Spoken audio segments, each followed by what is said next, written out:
일반적인 성인 동영상들 있죠, 야동들. 그런 것들은 괜찮습니다. 그런데 피해야 될 게 두 개가 있어요. 첫 번째, 아동 청소년이 나오는 것. 그거는 보면 큰일 납니다. 두 번째가 이제 몰카. 동의 없이 몰카 찍은 것들이 있죠. 그런 것들을 보게 되면은 처벌받게 됩니다. 이거는 우리 법규가 그래요. 따라서 아동 청소년이 나오는 그 동영상, 그 다음에 이제 몰카, 이런 종류 이외의 일반적인 야동, 성인 동영상이라면은 보시더라도 처벌받지는 않습니다. 누가 질문한 거야, 이거는? 그럼 이거는 제가 법조문을 읽어드릴게요, 그러면. 아동 청소년의 성보호에 관한 법률입니다. 읽어드릴게요. 11조 5항. 아동 청소년 성착취물을 구입하거나 아동 청소년 성착취물임을 알면서 이를 소지, 시청한 자는 1년 이상의 유기징역에 처한다. 여기에 나이 제한이 있습니까? 주체에 대해서? 없죠. 정답은 처벌받는다입니다. 근데 다만 그런 건 있죠. 성인이 만약 이런 걸 봤다. 얄짤없습니다. 진짜 징역까지 다 각오를 해야 돼요. 비슷한 나이대 청소년 이런 야동 같은 걸 봤다. 혐의는 인정이 되겠지만 소년보호나 이런 쪽으로 좀 빠질 확률이 그래도 있어요. 처음이고 뭐 대량으로 뭐 소지 시청하거나 유포하거나 이런 게 아니라면 소년보호 사건에서 좀 훈계 좀 받고, 소년보호 사건이 결국은 그 소년원까지 안 가더라도 그 밑에 처분 정도를 받고 마무리는 할 수 있을 것 같습니다. 보시면 안 됩니다. 그래서 제가 이 사건이 종결된 이후에 평생에 걸쳐서 잘 보지도 않았던 내란죄에 관한 것들을 봤어요. 내란죄는 형법에 규정되어 있는 건데, 형법 87조에 대한민국 영토의 전부 또는 일부에서 국가 권력을 배제하거나 국헌을 문란하게 할 목적으로 폭동을 일으킨 자에 대해서 처벌을 하는 거고요. 우두머리는 사형, 무기징역 또는 무기금고에 해당합니다. 이번 사건 같은 경우에는 권력을 가지려고 하는 경우가 아니고 권력자가 이제 행동을 한 것이다 보니까 권력자 본인에 의한 내란 쪽으로 포섭을 할 수 있을 것 같습니다. 그럼 그 요건을 한번 살펴보면은 국헌을 문란하게 한다. 이 규정에 대해서 형법 제91조는 헌법에 의하여 설치된 국가기관을 강압에 의하여 전복 또는 그 권능 행사를 불가능하게 하는 것이라고 되어 있고요. 여기에서 불가능하게 한다는 것은 영구적 폐지뿐만이 아니고 상당 기간 기능을 제대로 할 수 없게 하는 경우도 포함을 시키는 경우입니다. 그럼 이번 사건에서 돌이켜보면은 그 국회에 군대가 들어갔죠. 그 경우에서 의도를 정확하게 알 수는 없어요. 정말 무슨 범죄자를 잡으려고 했다든지 그런 경우라면 또 말을 다를 수 있겠지만, 일단 국회 기능을 제대로 하지 못하게 하겠다는 의도라면은 아마 여기에 포섭이 될 것 같아요. 그 다음에 폭동이라는 의미에 대해서 조금 포괄적이기 때문에 그 부분에 대해서 설명을 드리면, 폭동은 다수인이 결합해서 폭행 협박을 하는 것입니다. 다수인은 어느 정도 조직화된 지휘 통솔 체계를 갖춘 집단이고, 어제 같은 경우에는 군대, 충분히 이 집단에 포섭이 될 수 있겠죠. 그 다음에 폭행 협박, 가장 넓은 의미의 폭행 협박을 의미하는 거고, 사람이나 그 이외의 물건에 대한 것도 포함을 시킬 수 있습니다. 일체의 유형력의 행사나 외포심, 그러니까 약간의 두려움을 생기게 하는 해악의 고지도 모두 포함이 되고요. 적어도 한 지방에 평온을 해야 할 정도의 위력은 있어야 합니다. 어제 사건 보시면서 이 정도의 위력은 모두 느끼셨을 겁니다. 예전 대법원은 비상계엄의 전구 확대가 이런 협박에 의한 폭동에 해당한다는 취지의 판시를 하였습니다. 그럼 어제 사건으로 다시 여기에 포섭을 시켜보면 여러분 생각은 왠지 포섭이 되는 것 같죠? 그래서 아마 이 부분 조사가 이뤄지면은 아마 대통령께서도 조금 문제가 생기실 것 같습니다. 저는 이 정도 견해만 말씀을 드릴게요. 헌법재판소는 권한이 딱 정해져 있어요. 가장 많이 하는 것들이 위헌 법률인지, 법률은 국회에서 만들지만 해당 법률이 헌법에 위반되는 경우에는 그 부분에 있어서 헌법에 맞지 않다, 효력을 없애라라는 결정을 할 수 있는 권한이 헌법재판소에 있습니다. 두 번째, 탄핵을 할 수가 있습니다. 예전에 박근혜 대통령 그때도, 그리고 이번 아마 윤석열 대통령 탄핵에서도 아마 그 결정을 하게 될 겁니다. 그 다음에 많이 하는 것들이 권한쟁의라는 게 있어요. 국가기관이나 이런 데서 서로 네 권한이다, 내 권한이다 싸우는 경우들이 있죠. 그러면 그때 헌법재판소가 결정을 하게 해줍니다. 헌법재판소가 높습니까? 대법원이 높습니까? 실무를 하다 보니까 저는 그냥 대법원이 더 높은 것 같아요.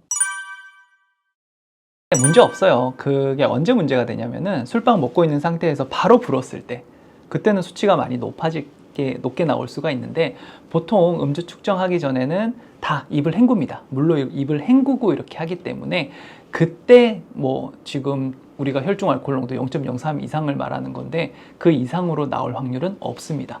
만약 그렇게 하고도 혈중 알코올 농도가 음주 처벌 수치가 나왔다. 그거는 본인에게 문제가 있는 거예요. 술빵 때문이 아닙니다. 술빵은 알코올이 그렇게 들어있지 않아요. 피디님 가져가세요. 노코멘트. 회사 간식을 가져간다. 그건 원칙적으로 이제 타인의 소유겠죠. 그걸 얼마나 가져가는지 모르겠는데 회사 간식은 그냥 먹으라고 둔 거잖아. 그죠? 보통은 양해하는 범위를 벗어나니까 보통 문제가 되겠죠. 법적으로는 절도가 됩니다. 그런데 대부분 문제가 발생하진 않습니다. 나눠야 됩니다. 약속, 계약이잖아요. 누군가 하나 사와가지고 야 이거 되면 나 얼마 줘? 뭐 당연히 받는 입장에서 되면 나 1억 줄게. 예전에 진짜 이런 사건이 있었어. 이쪽에서 1억 줄게, 1억 2천인가? 줄게 라고 했는데 한 8천만 원만을 준 거야. 그러니까 이 로또를 사온 이 사람이 소송을 걸었어요. 돈 내놔라. 그래서 결론은 줘야 된다. 왜? 약속은 계약은 지켜져야 하니까.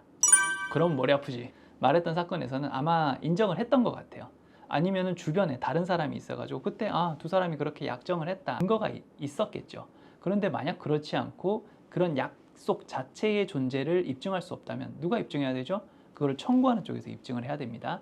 그렇지 않다면은 입증을 못한다면 결국은 돈을 받을 수 없습니다. 먼저 제가 상속 순위를 먼저 말씀을 드리면은 직계 비속, 아들, 딸이죠. 이게 1순위입니다. 2순위가 직계 존속, 엄마, 아빠를 말하는 거고요. 그 다음에 뭐 형제, 자매 정도를 말하는데 배우자는 몇 순위일까요? 직계 비속이 있을 때는 직계 비속과 같은 순위, 직계 존속이 있을 때는 직계 존속과 같은 순위입니다. 그래서 만약 아까 질문하신 게 배우자도 없고 자식도 없다. 그러면은 아까 상속 순위에서 두 번째가 누구였죠? 엄마, 아빠. 직계 존속에게 상속이 됩니다. 될 수 있죠. 결국은 약간의 신빙성의 문제예요. 어린 아이들 같은 경우에는 뭐 기억이 정확하지 않을 수가 있고요. 왜냐면은 지금 당장 있었던 일을 물어보는 게 아니고 몇 주 전, 며칠 전의 일을 물어봤을 때 나이가 정말 어린 아이들 같은 경우에는 그 기억이 섞이는 경우도 있고 정확하지 않은 경우도 있기 때문에 그 아이의 진술에 대해서 신빙성을 그렇게 부여할 수 있냐? 그럼에도 불구하고 아이 진술이 좀 일관되게 계속 말을 한다. 그리고 아이가 다른 말들을 하는 걸 봐도 되게 똑똑하니 잘 말한다. 그러면 이런 유치원생의 말이라도 증거로는 충분히 쓸 수 있는 거죠. 전제가 아까 말씀드린 그런 것들을 충족을 시켜야 되고 했던 말과 이때 했던 말이 서로 다르다. 당연히 이 친구의 말에 대해서 신빙성을 100% 부여할 수는 없겠죠. 컨닝을 한 거? 이건 잠깐 고민을 해보면 학교폭력 예방법에 학교폭력에 대한 정의가 있어요. 그래서 학교폭력 정의를 보자면은 학교 내외에서 학생을 대상으로 발생한 상해, 폭행, 감금, 협박, 약취유인, 명예훼손, 모욕, 공갈, 강요, 심부름, 성폭력, 따돌림, 그 다음에 뭐 사이버 폭력 등에 의해서 신체, 정신 또는 재산상 피해를 수반하는 행위를 말합니다. 그래서 이것만으로 완전히 뭐 한정되는 건 아니에요. 학교 폭력이라는 게. 그런데 말씀하신 컨닝, 이게 제가 봤을 때 이 정의 규정에 포섭될 것 같지는 않아요. 그래서 제 견해는 컨닝은 학폭까지는 아니다. 그러니까 그 내용을 봐야겠지. 결혼도 원칙적으로는 계약이 맞거든요. 그러면은 그 계약 결혼이라는 의미가 제 귀에 들리기에는 실질적으로 뭐 혼인할 의사로 뭐 있거나 내가 널 남편, 아내로서 너를 동거하고 부양하고 이런 것들을 할 의사가 없지만 어떤 목적으로 인해서 마치 결혼한 것처럼 그런 드라마에서 나오거나 웹소설에 나오는 것들은 결국 해피엔딩일 것 같아. 근데 현실에서 보게 되는 계약 결혼은 과연 뭐냐? 가장 많이 보는 것들이 이제 청약을 하기 위해서 부부가 돼야 이제 가점을 더 받거나 이렇게 할 수 있잖아요. 외국인 데려오면서 이제 한국 국적 이런 것들 때문에 결혼을 하는. 근데 실질적으로 뭐 부부로서 이런 것들이 없겠죠. 그 혼인을 하겠다는 의사 합치가 없잖아. 그런 경우에는 혼인이 무효가 될 수 있고 앞서 청약이나 이런 것들은 형사처벌과 대상까지 될 수 있어요. 그거를 뭐 지나가는 걸 봤나 보죠? 그러면 초상권 침해 이게 뭘까? 그럼 PD님이 말씀하신 초상권이 침해되었다. 이거는 돈의 문제입니까? 아니면 형사처벌의 문제입니까? 형사처벌 아닌가요? 질문이 그렇다면은 뭐 이거는 딱히 문제되는 건 없어요. 초상권을 침해됐다고 뭐 해가지고 한다고 이게 형사처벌 규정이 있는 건 아니거든요. 보통 초상권이라는 게 뭐 법적으로는 뭐 퍼블리시티권인가 그런 것들로 하는 것들인데, 그거는 이제 보통 민사상의 문제가 돼요. 내 인물 사진이나 이런 것들을 어디 광고에 활용을 한다. 그럼 초상권 침해다. 손해배상을 해라. 이런 것들로 가는 거기 때문에 PD님이 물어보신 게 만약 형사처벌의 문제냐라고 하신다면 형사처벌 대상은 아닐 것 같습니다. 네, 2025년 을사해라고 합니다. 푸른 뱀의 해라고 하는데 뭐 좋은 의미겠죠. 혹시나 이 영상을 보시는 분들 계시다면 항상 건강하시고요. 그리고 투자 성공하시고, 그리고 공부를 하시는 분이라면 꼭 시험 합격하시고, 뭐 학생이라면 좋은 학교 가시고, 그리고 이건 제가 할 말은 아니겠지만 변호사를 만나서 뭔가를 해결해야 되는 그런 상황을 맞지 않으시기를 제가 간절히 바라겠습니다. 여러분들 2025년 새해 복 많이 받으십시오. 감사합니다.